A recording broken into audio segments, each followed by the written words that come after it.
চল আমি মোবাইল ধরি আই আই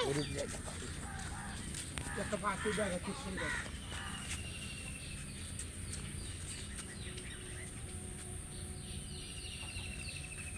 কত বড় পাখি ধরি আপনি দেখছো কারবার পাখি কত বড় পাখি খবর নষ্ট করছে কি বুড়া হয় না মিয়া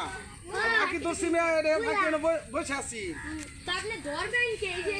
যে দেখছেন কত বড় পাখিটা এটা যদি একবার ঠুকুর মানে এই যে এই দাঁত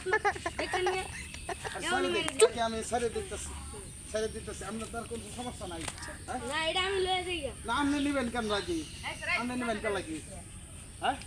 রাতুল আপনি নেবেন কেন লাগি মিয়া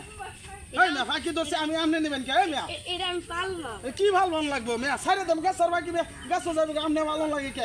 হ্যাঁ শুন মিয়া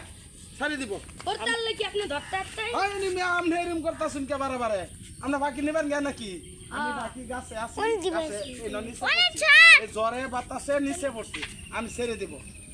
কিন্তু আপনি নেবেন কে লাগি মিয়া এটা যে হ্যাঁ আপনি দেখতেছেন এটা এখন আমি নিয়ে যাবো কেন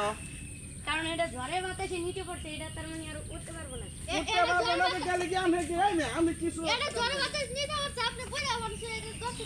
দেখছি তো আমি ছেড়ে দেবো গাছ বসাই দিব তাই বলে আপনি নেবেন কেন চিলডারে দেখা না চিড়িয়াখানা ভিতরে তো নিতেছি না এনো বাহিরে আছি এনো বাহিরে থাকবো থাক এই যে বাকি এমনি বসে আছি বুঝলেন এটা তো যাইতে এই যে বসে পারতেছে আছি না যাইতে পারতেছি না লয়ে দেন সমস্যা কি এখন এটা একটা চিল এটা যে মাছ খাইবো এই মাছটাকে ও শরীফুল স্যার চিড়িয়াখানায় থাকলে এটা মাছ খাইতে পারবে চিড়িয়াখানা আর যে এখানে দেশে তাহে উড়াল টোলার পারবো হ্যাঁ উড়াল নিজে পারি না পায়ে তো। নিজে এতে মনে হয় যে মাছটা ধরে আনবো আর তোর সবটি সর বিল থেকে খাল বিল থেকে মাছ ওই সর ওই এই মোড়া ওই সেই না তোমার ওই ভিডিও বেটা, তুই রাহুল কা বড় অ্যাক্সিডেন্ট